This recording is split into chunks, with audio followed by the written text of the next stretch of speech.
is unpleasant, but we do actually feel it for a reason. It's to protect our bodies. That doesn't mean, however, that as soon as you feel any form of discomfort, you need to stop whatever it is you're doing. Instead, you need to listen to that pain, respect it, and then make a rational decision. Yeah, and if you've been running for some time now, you may well have experienced some pain whilst running or some discomfort. Sometimes that pain will have stopped you from running or prevented you from doing your next session, and other times you may well have been able to run through it.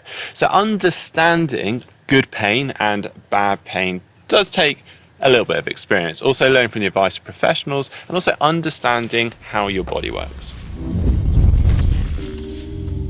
If you're new to running, then sometimes it can all feel a little painful and hard work, but unless that pain is in a really specific area, it's probably just your body adapting to this new sport. And having tired, achy or heavy legs again is another symptom of training. And even that burning lung sensation that can be described as a pain is just part of working hard, and sometimes you even learn to embrace that feeling. Yeah, and a level up from discomfort, we have pain, and this can kind of be divided into two categories. You've got that sharp, intense type of pain, and then you've got that dull, continuous type of pain. And the type of pain that you experience can be some kind of indicator as to what that pain is and whether you can continue to run.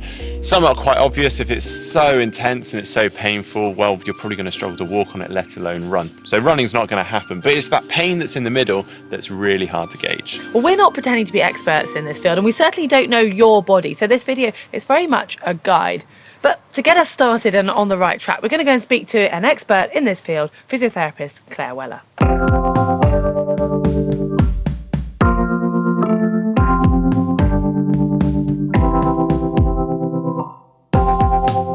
So if you've got pain when you're running, it's not preventing you from running. Should you actually stop?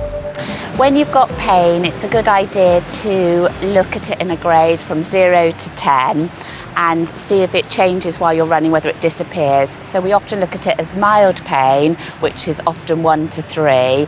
And this means that as you're running, the pain disappears after your warm up and everything else. And that's very safe to run through that. Because it goes, and then you do the recovery afterwards. Moderate pain is more a sort of 4 to 6 level, and what happens here is it's a threshold pain, so it doesn't actually increase, and you don't limp and you don't change your gait cycle, but you do have to be aware of it. And sometimes with that, you need to maybe cross-train, leave it for a couple of days, and then go back to your running. Okay. If the pain still persists with that, then you do need to go and seek help.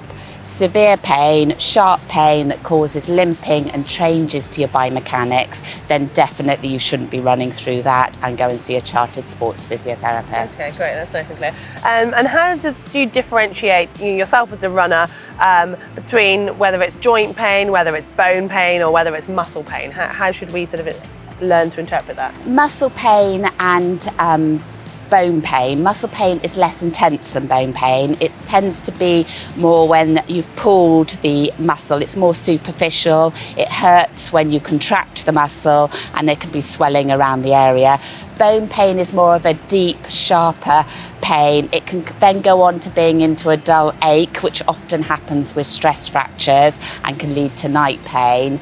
And joint pain is more stiffness, or if you've actually pulled a cartilage, then you get a clicking or locking in that area, and you can often see swelling around your joint. Okay, so from those signs, are there any signs in particular, other than the level of pain, of when you should go and see a professional? It's if you're trying to train and continue training for a good week and the pain does not disappear, then definitely you should do. If you then end up getting a hot spot over an area and it's very tender on the bone, then definitely you do need to go and see a doctor or a chartered physiotherapist, because it can often be a stress fracture. So anything that's causing you limping or not allowing you to train efficiently, then definitely you need to cover yourself. So they might be looking at how you're running biomechanically, helping with exercises, and making sure that you're not causing any problems to other parts of your body as well, not just the area that's been affected. Okay, and When it comes to muscle pain, how does one differentiate between sort of something that's being really severe cramp to just a bit of overworking DOMS or a tear? You know, those are all sort of muscle pains, but how can we know the difference? Yeah, good question. With muscle cramp, it's often an involuntary, forceful muscle contraction that takes the time to relax, and it's often because you haven't got the fluids in you or your electrolytes aren't right. You can simply stretch it off and it will go after a time, and there's not a problem there. If you've caused damage, then you try to contract the muscle, then it really hurts and there's weakness in the muscle. When it's DOMS, you tend to feel that feeling of going downstairs and you can feel your muscles aching, and it comes on sort of 24, 48 hours. With a muscle tear, you feel it straight away. Okay, cool, that's nice, Claire. And then finally, you mentioned night pain. What's the significance of night pain and when might you get that, and what does it mean? If you're getting night pain and a dull ache, it often can mean a stress fracture. You definitely need to go and get it checked out. Because otherwise you'll be causing more damage. These are small little cracks in the bone which then cause a hot spot and make you unable to run, and can put you out for a lot longer than the 6 weeks which often a fracture takes to heal. And also night pain is one of those things that the doctors do need to check out. And finally, Claire, when you're coming back after injury and you're starting to train again, how do you know if it's that injury reoccurring or if it's just a pain of kind of getting used to running again? Yeah, that's a good question. It's important when you're going back to after an injury. I often find with a lot of my runners and sports people that actually it's not the injury, it's because a lot of the other muscles have switched off, because swelling causes muscles to switch off, and you're just changing your biomechanics, and the connective tissue around the area has tightened, so it's getting used to warming it up, releasing it through. If you're still getting quite significant symptoms exactly as your injury, then you definitely need to contact your physio and check. But a lot of the times it's often because other areas have tightened, which then you need to get used to getting back into training, so your easy runs end up being your hard runs to start off with. Claire's talked about different types of pain and what they might indicate. And there are some areas that are more susceptible to pain from running than others. But I don't want you to go away from this and worry about every niggle and ache. But it is a good idea to be aware of the common problem areas that might cause you pain, so at least you know what you might be dealing with. Well, a lot of foot problems come from a poor choice of shoes or socks. Now, rubs, blisters or pressure points can feel excruciating at the time, but normally by removing the issue or the problem that's causing them, they quite quickly go away. The more worrying problems are bone and tendon related. So if you feel a deeper pain on weight bearing, then we would really advise you seek professional advice. After all, when you're running, the impact that's going through the foot can be quite a lot, and with 26 bones to hold together, your ligaments and tendons can be put under a lot of strain. Connected to your foot, you can expect some similar problems, but a common injury here is a twisted ankle, and you'll have immediate pain from that. But listen to the severity of the pain, and if you can still walk on it, do so, but make sure it's very gentle. If the pain doesn't ease, then get home as quickly as you can. Try and put your foot up and put some ice on it to reduce the swelling, and then reassess in a few hours' time. And if you do think you've done some serious damage, like a tendon, a ligament or worse, then make sure you go and see a doctor or a physio. And then we have the shins, which is a regular problem area for runners, particularly for those that might have increased their mileage a little bit too quick. Now, the shins are prone to what we call stress reactions, and if those are left untreated, can lead to stress fractures. Now, if you do experience some pain whilst you're running and that increases throughout your run, and then you even experience some pain during the evening, we would really recommend that you rest and you get it checked out. The Achilles tendon, the soleus and the gastrocnemius are all interconnected at the back of the calf. Well, overloading or going too hard without enough of a warm-up can lead to a strain of this area, or even worse, a tear. So if you do have any pain, then it doesn't ease in a few days, respect it, as you could end up with a tear, and training through that is only going to make it worse. Well, the knee itself is actually a fairly straightforward joint, but it does take a lot of repetitive force from running. Now, a lot of knee pain or discomfort actually comes from muscle imbalance, weakness, or even tightness. So try and look at the bigger picture of how you move. This includes runner's knee, which you can tend to feel across or over the kneecap. But if you do feel a sharper or deeper pain, this could be something a little bit more serious.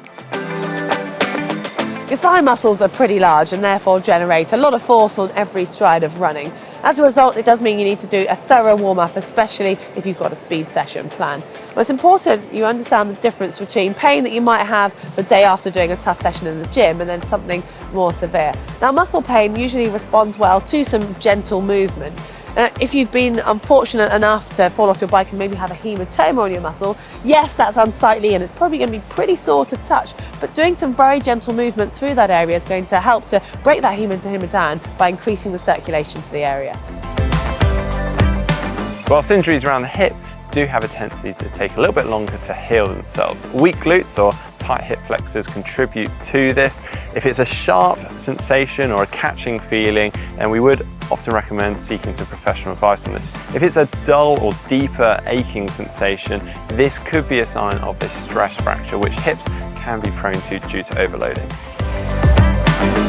The majority of pain when running is in the legs, but obviously it's a full body movement, so you can expect problems in other areas too. Your lower back takes a lot of shock absorbing, especially if you're running on the hard and downhill, so maybe expect some pain there. Then further up, the side stitch, which can be so painful it actually makes you stop, but you're unlikely to be able to do any damage by pushing through a stitch pain. But one pain you do certainly need to listen to is if you get a sudden sharp stabbing type feeling in your chest area, then go and seek some help.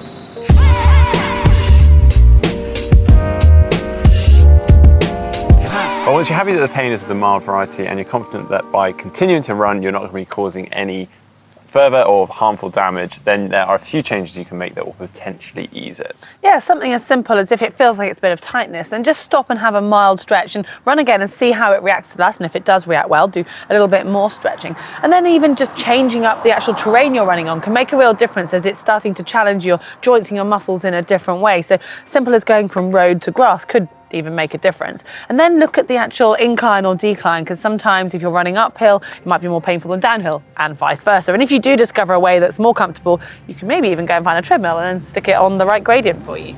Well, talking of terrain, you may not actually even realise if you're running on a camber or off camber, if you're doing the same loop over and over in the same direction, on the same side of the road, or perhaps running on an athletics track in the same direction, this could potentially lead to problems. So try mixing things up, going the opposite way around, or even retracing the same footsteps to even things out.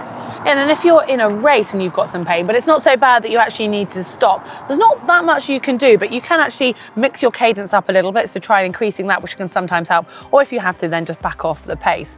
And then there's something else which hopefully you do anyway, but do check the soles of your trainers, because that could have unusual wear, which could be causing you pain. And also, if you're still having problems, think about trying to actually change the type of shoe that you run in. But once you finish your run, the pain may well quickly subside, but you can still treat the affected area to prevent any discomfort for your next run, or maybe even eliminate the discomfort altogether. Now, the fail-safe is RICE, rest, ice, compression, elevation. And this is going to decrease that inflammation to the area. Also, it's going to help the circulation to that area, but just make sure that you're not putting the ice directly onto your skin and for more than 20 minutes at a time.